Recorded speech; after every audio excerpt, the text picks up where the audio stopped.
Today on NeedlePoint, we're sitting here with Atlantic City Mayor Don Guardian. He's only been in office for roughly 9 months, and it's been a tough 9 months with casinos closing and the economic situation in Atlantic City just not getting any better.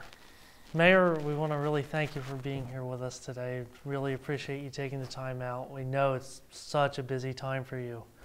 But I want to start by asking you, you had spent time as a child in the Boy Scouts, and then later as an adult. Can you embellish on that a little? So I enjoyed it as a youth. It helped me with character development and citizenship. I think probably the best that I took out of those days is, at the time I didn't realize it, but the men in my life, and I could say the priests and the coaches, but I'll stick with Scout leaders. They all were so much smarter than their academic background and their years. And they had gone through the Depression, and then they all went off to World War II, as if it was just something that you did, hill or yeah. So a very positive relationship I had with the Boy Scouts. I think it's great for kids, and I enjoyed working for the Boy Scouts as well. So being a Boy Scout, how does that play into your day-to-day? Are you thrifty as a mayor? Are you brave? Oh, yeah. You know? I have to tell you, the 12 points of the Scout Law, I still live up to them today. Every day? Every day. Yeah. I think they're wonderful principles. And running a camp is like running a city. You know, you're responsible for the water and the sanitation. Back then, you're establishing responsible for the meals, the entertainment, the tents, the bunks, everything that had to do with the kids. When did you know you wanted to be mayor? At 9 years old, or a year ago? Or? No. As a kid, I wanted to be Pope. I found out that you had to become a priest. Oh yeah, and the concept was not out the window. Out the window, and things gave up on the Pope idea. No, I never wanted to be a politician. For most of my life, I would have told you that non-government organizations, NGOs, are the way to solve problems. When I meet with politicians, they want to form blue ribbon committees, they want to talk a whole lot. At the end, I never thought anything got accomplished. I didn't really think about being mayor till really about 2 years ago. Wow. 15 years ago or so, 20 years ago, in Atlantic City, people said you really should run for mayor. And I would always say the same thing.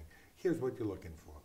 You're looking for a guy who is about 50 years old, and he's happy with his life. The kids are already in college or getting out of college. He's happy with his career, and he's going to use all of his life experiences and bring them to the job. So instead of belonging to Rotary and other nonprofit organizations, he's going to be dedicated to running a city or being a city council member. That's the guy you got to find, not the guy that wants to use it as a stepping stone to something else. And someone that doesn't want to move to Florida when they retire. They want to live in the same city that they govern. Yeah. They want to sit back and say, I'm glad that I did this, and the city and the people are better off because of that. What happened is I never thought it was going to be me. It was somebody else, and it was my excuse. 2 years ago, I realized that I couldn't use that as an excuse anymore. And it was one day in the winter. I was just frustrated, and we became the factory town, you know, relying on the factory or the auto plant. And so I went to the Republican Party and just said, you know, what are you doing? Why aren't you putting any candidates up? Why aren't we having this discussion? Yeah. Do you think that the economy is doing bad? At what point does the assessment go down? And it's just not feasible to be able to collect enough taxes to run the city. How can the city continue to be bloated? How come we haven't reduced the cost of government? How come we haven't reduced the number of employees? Why aren't we looking at other cities to do things better? And after my little tirade, they basically said, why don't you run for mayor? Absolutely not. That's not what I came here for. I'm telling you, you're the politicians. You love this stuff. You eat and breathe this stuff. You should do it. Put somebody in, yeah. And then within a week or so, I went back, I talked to my partner. I said, so you should never ever let me go out alone by myself, because you're not going to be happy with the results of where I've been. And I wasn't, drunk when I came home, so he was Right. saying, I don't know what happened and things. I said, well, I'd like to think about running for mayor.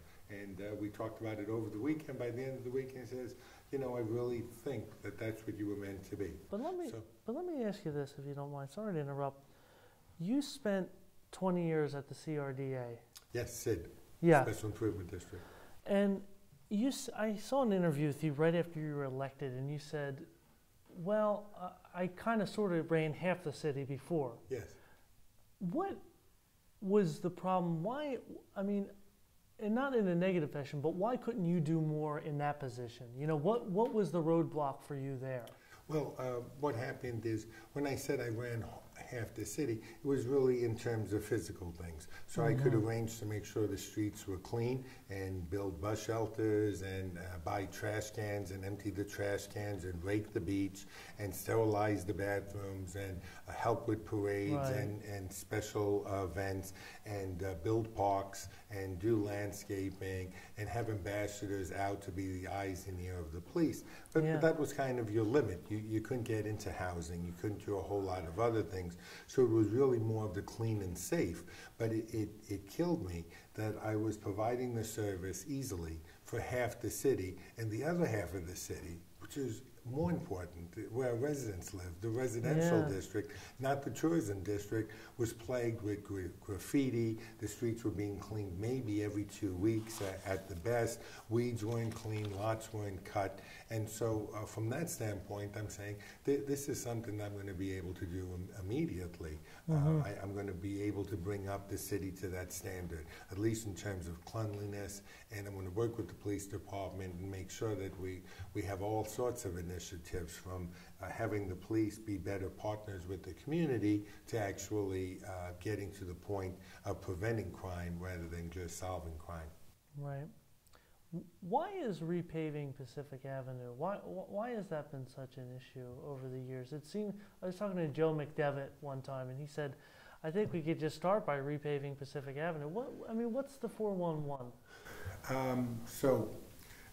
In order to repave any road, something we don't seem to do in Atlantic City is we say, let's repave the road. And then afterwards we said, well, we got to rip it up even though it's only 3 months old, because the gas lines are 100 years old, or the water lines are 125 years old, or we should have put fiber optics in, but it's like a really good, and we rip it up after we pave After we do it. And then there's one thing that we just kind of closed our eyes, and that is the Civil Rights Act eventually got broader and broader and broader and included Americans with disability, ADA standards.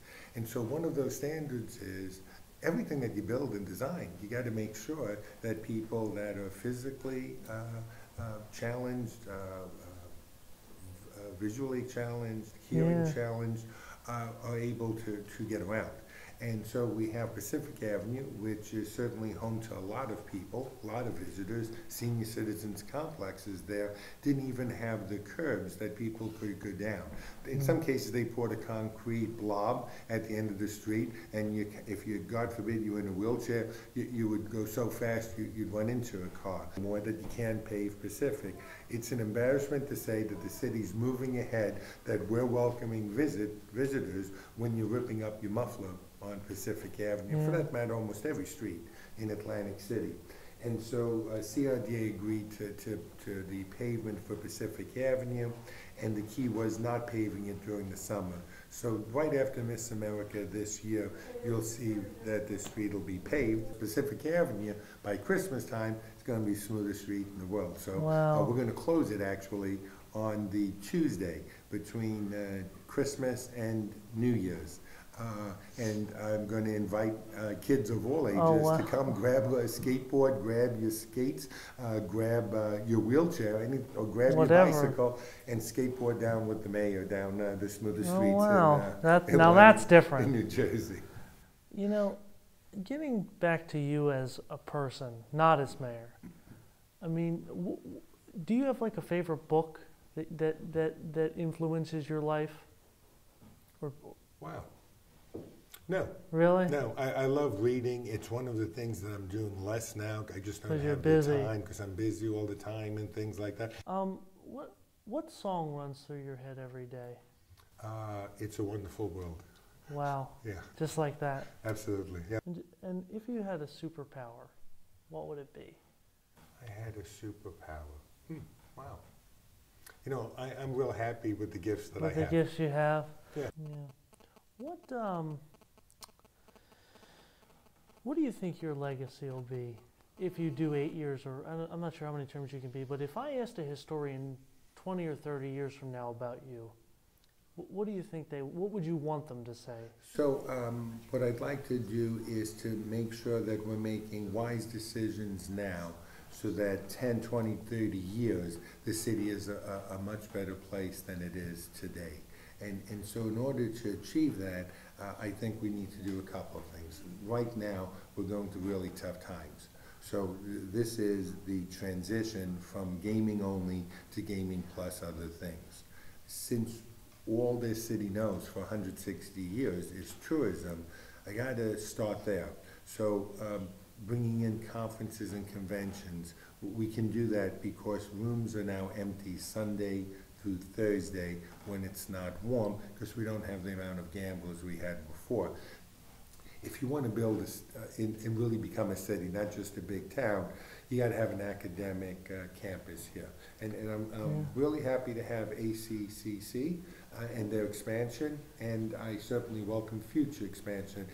That's good for all residents of Atlantic City. We just need to find the funding to make sure that every kid can go at least and get his associate degree, even if he doesn't have the financial means. But having Stockton here is going to be very important. And so we're working very, very hard to bring Stockton to Atlantic City, a full campus, 4 undergraduate colleges, 4 graduate colleges. The concept itself will be good for a town that has 40,000 people. To build out in 10 years, a 10,000 student campus body with 4,000 living in Atlantic City is going to be good. It's going to be bringing in faculty and other staff members that'll live, and academia is more likely to bicycle and walk to work. So a very healthy environment, also good for business as well. Yeah. But more important, once we have a college, we have an engineering school, we have a marine biology college here, then now we can take Atlantic City to the next step. And that has to be diversifying the workforce by having 25% of the people that work in Atlantic City have nothing to do with tourism. Right now, technology and research and development are what America needs. And I think where Atlantic City can do well. So 140 acres at Bader Field, 11 acres at the end of Route 30, all possibilities to do this. And then Stanley Homes Village. Will Stanley Homes Village ever be eliminated? I mean, will that area ever have a good name? Very exciting. I mean, Franklin Delano Roosevelt, 1930s, depression happening, and he says, you know what? People need to have heat, and they need to have hot water, and they should have bathrooms in their homes. And income shouldn't be an issue. And so I've got this great idea. We're going to use the DWA, and we're going to start building homes for people that can't afford to rent, that can't afford to buy. First place he builds, Stanley Homes. First low-income housing project in the United States in 1937. I could be off a year or two. So he built Stanley Homes. Great concept, and if you read any of the almanacs at the time, they talk about how fabulous it is. Beautiful red brick buildings with lawns and trees, and they've replaced areas that had no indoor plumbing. And so I guess for 1939, 1940, this was great housing. The problem is that's not great housing for today. And the amount of density that you have is too much in order to be able to have good neighborhoods. The higher density, the higher crime is, and is usually associated with it. So our challenge now is to make sure that we provide replacement housing for people that are living in Stanley Homes and not create a low-income housing project. We don't want to segregate the community by any means other than when the individuals want to be segregated, but it's not government's role. And that's what we've done. We've segregated people into a block because it's low income and they can't afford to live anywhere else. So you'll see, starting with the Burai project in front of what's now Revel and Showboat, 250 units, very high-end housing, really geared for the 25 to 40-year-old, with granite countertops, hardwood floors, stainless steel appliances, a health club, a swimming pool, indoor parking. That type of market is going to be 80-20. 80% is going to be market rate, but 20% is going to be either workforce housing or low-income housing. Yeah. And it's not one building or one floor, it's going to be scattered. And that's the best that you can do with housing.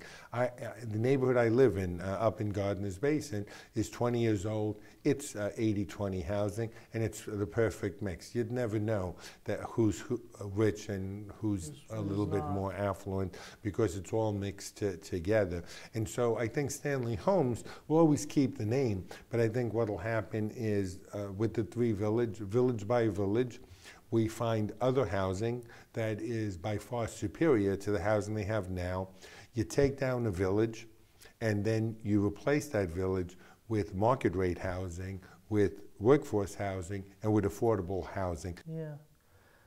I have one more thing to ask, and that's if you're in office, let's say for 8 years, how much of this can you accomplish? Can you accomplish 100%?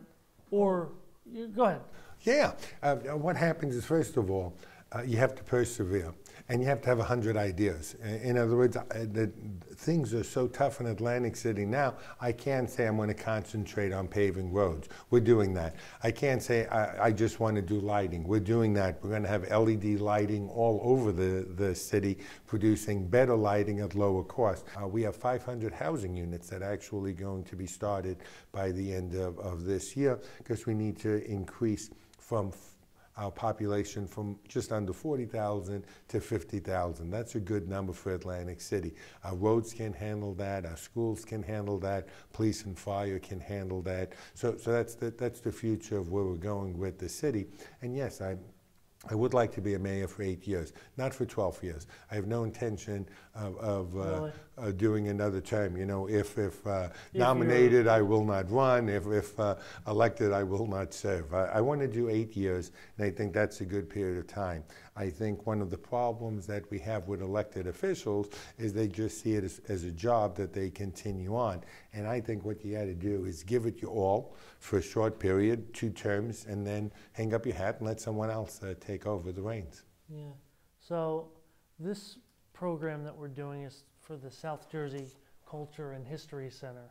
And so as bad of a time as it seems to be for Atlantic City, it also seems to be a really exciting time. And so we do want to check back with you at some point. Yes, you got to understand that Atlantic City is different than most cities in New Jersey, in that we're the economic engine for Atlantic County and for South Jersey.